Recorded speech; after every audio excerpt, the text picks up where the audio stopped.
Salut à tous, salut à toutes, c'est Lamia, j'espère que vous allez bien. En tout cas, pour ma part, tout est plutôt chouette et j'imagine que votre bar aussi. En tout cas, si vous avez regardé l'épisode. Si tu as regardé l'épisode, tu ne peux pas ne pas aller bien parce que cet épisode, il était juste magnifique, il était exceptionnel, rempli d'émotions, de sensations fortes, de Supergirl, de Mia, de tout le monde. C'était un épisode bien comme on les aimait et ça nous montre à peu près ce que la série ou plutôt ce que la saison va nous proposer dans le futur parce que là, la team, c'est bon, je suis confiant, j'étais comme un malade mental devant cet épisode, il y a beaucoup de choses à dire, du coup, installe-toi confortablement, le petit pouce bleu, l'abonnement ce n'est pas déjà fait, et sur ce, moi je vais vous parler de cet épisode de Supergirl, je vais vous dire ce que j'ai kiffé, on va parler de tout ça en général, et vous pouvez voir dans mon visage à quel point je suis hype et je suis excité de vous en parler. Sur ce, sans plus tarder, sans perdre une seule seconde de plus, let's go! Première des choses. L'intro.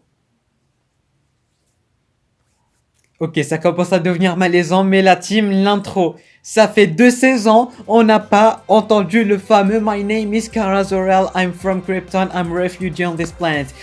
Comment vous dire que j'ai récité toute l'intro avec elle. J'ai crié, j'ai hurlé, je m'y attendais pas, mais pas du tout. Parce que tout le Arrowverse, en fait, il a arrêté ses intros. On s'attendait pas à voir ce genre d'intro. Est-ce que toi tu t'attendais à voir l'intro de retour? Non, parce que vraiment personne ne s'y attendait et c'est ça qui fait la surprise et c'était juste génialissimement magnifique. Je sais pas si ça se dit mais on s'en fout. En tout cas, c'était magnifique, personne s'y attendait et c'est nostalgique. La fameuse My Name is Kara Zor-El, la team, je vous jure, j'ai eu des frissons. N'hésitez pas juste là maintenant tout de suite à me dire en commentaire ce que vous avez pensé de cette intro et quelle était votre réaction suite à cette intro et après avoir entendu dès le premier mot. C'était magnifique, c'était génial, c'était oufissime. Par contre, il y a un petit quelque chose qui m'a dérangé avec l'intro, c'est Superman. Ils lui ont pas mis le nouveau costume, ils lui ont pas en quelque sorte mis à jour et ça c'est quand même dommage parce que Superman il a quand même glow up et j'aurais aimé qu'il glow up même dans l'intro de Supergirl, mais ce n'est pas trop grave. En tout cas, c'était cool de revoir cette intro, c'était chouette et j'ai adoré. Deuxième point à aborder concernant cet épisode, c'est Lena Luthor. Lena, je t'aime. Est-ce que je l'ai déjà dit? Je l'ai jamais dit de ma vie, mais là, je peux le dire. Lena, je t'aime. Lena est enfin devenue un membre officiel des Super Friends et je l'adore. Elle est en train d'essayer de se racheter comme jamais. Elle a une certaine relation avec Alex que j'ai plutôt mine de rien super kiffé. Elle se sent coupable pour Kara et tout. Elle veut absolument la faire revenir. Je vais pas vous le cacher qu'il y a quelques scènes avec Lena qui m'ont donné des frissons. J'avais vraiment beaucoup d'émotions durant des scènes où on voyait Lena, surtout quand elle était en train de parler avec Alex de Kara et lui dire qu'elle culpabilisait, tout ça c'était de sa faute et tout. Et après que Alex qui lui fait confiance, c'était juste magnifique. Lena, je t'aime. Lena, bienvenue dans les Super Friends. Et vous aussi, n'hésitez pas à me dire en bas en commentaire ce que vous pensez de tout cela. En tout cas, c'est le moment qu'on attendait tous depuis l'apparition de Lena Luthor. Elle fait enfin partie des Super Friends. Il y a une alchimie de malade entre elle et Alex, entre elle et Brainy. Elle va les aider. Tout est bien qui finit bien. Et ça, j'ai vraiment super méga ultra adoré. Encore un petit point qui va un peu nous parler du futur de la série, voire du futur de la saison tout court.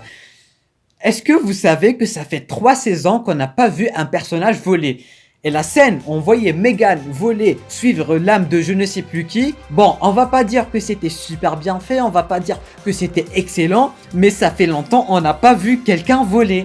Vraiment, là on nous montre un peu qui commence à changer, qui commence à mettre un peu de budget, qui commence à se rendre compte qu'ils ont merdé, que Supergirl ne volait jamais, qu'il n'y avait rien du tout. La CW a enfin compris ses erreurs, ils commencent à mettre un peu de budget dans les effets spéciaux, notamment on voyait Megan voler, bon c'était pour un court instant et c'était pas très beau, mais ça faisait clairement l'affaire et c'est à peu près ce qu'on avait saison 1, saison 2 et j'aime bien. Du coup tout ceci, voilà, c'était pas très long et tout et du coup ça nous parle pas mal pour le futur de la série, du genre personnellement je suis confiant, quand Kara elle va rentrer, on va la voir voler, ces fameuses scènes où on la voit voler, les couchers de soleil et tout, c'était juste magnifique et là ça nous montre que ça va être de retour. Bon, c'était un peu bâclé aux côtés de Megan, mais là quand Kara elle va revenir, on sait qu'elle va voler parce qu'ils ont osé le faire avec Megan et du coup quand Kara va voler, ils vont mettre un peu plus de budget, ils vont faire un peu plus d'efforts et tout est bien qui finit bien et Monsieur Namias il est vraiment comblé.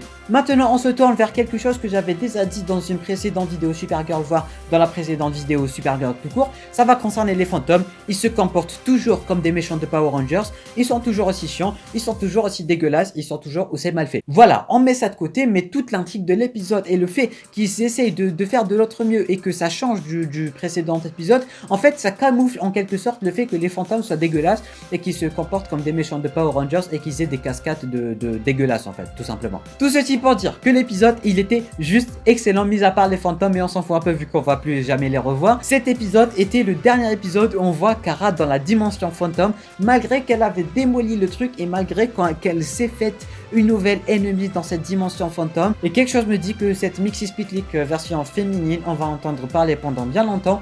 Et ça sera pas une Super Friends, mais ça sera au contraire une Big Bad, voire une semi-Big Bad d'un peu pas mal d'épisodes. Parce que là, clairement, Kara a détruit son dernier recours pour rentrer. Et elles ont en quelque sorte déclaré la guerre entre les deux. Du coup, je pense qu'on va la revoir en tant que méchante et non pas en tant que gentille. Comme je disais, cet épisode est le dernier de cette ambiance un peu dégueulasse, on va pas se mentir. Malgré que cet épisode, il était juste génial. Il y avait pas cette ambiance de dégoût. Je m'ennuyais tout simplement pas devant cet épisode. Je vais pas vous mentir, vous savez que durant le 3e épisode, j'ai pas du tout kiffé, mais là c'est tout autre chose, c'est une toute autre ambiance, j'ai vraiment adoré et j'ai vraiment surkiffé. Je me suis pas ennuyé, j'ai adoré, il y avait des trucs de malade mental, c'était oufissime, c'était juste génial. Bref, cet épisode va marquer la fin de cette ambiance, l'ambiance où on a Kara dans la dimension fantôme, où on a les Super Friends qui vont essayer de sauver le monde sans Kara et d'essayer de ramener Kara, parce que tout simplement, la semaine prochaine, on va avoir l'épisode Midvale, le fameux épisode qui va changer toute la donne. On va avoir Kara qui va sortir de la dimension fantôme. On va revoir Kara jeune, Alex jeune, Cat Grant, etc.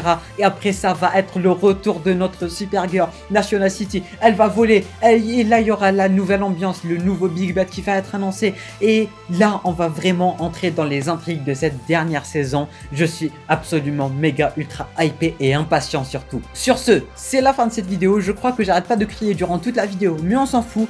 Mais là je vais essayer de me calmer parce que c'est le ramadan. J'ai rien mangé et je vais tout simplement m'évanouir juste ici si je me calme pas. Le petit pouce bleu, l'abonnement ce n'est pas déjà fait, me suivre sur Twitter et sur Instagram, je poste pas mal de contenu. Je vous donne rendez-vous dès demain pour une vidéo entièrement dédiée à l'épisode qui va venir, celui de Midvale, pour parler de tout ça parce qu'on a des photos promo et tout et croyez-moi c'est juste génial. Et sur ce, moi je vous dis à très bientôt pour une toute nouvelle vidéo. C'était Namiat, portez-vous bien.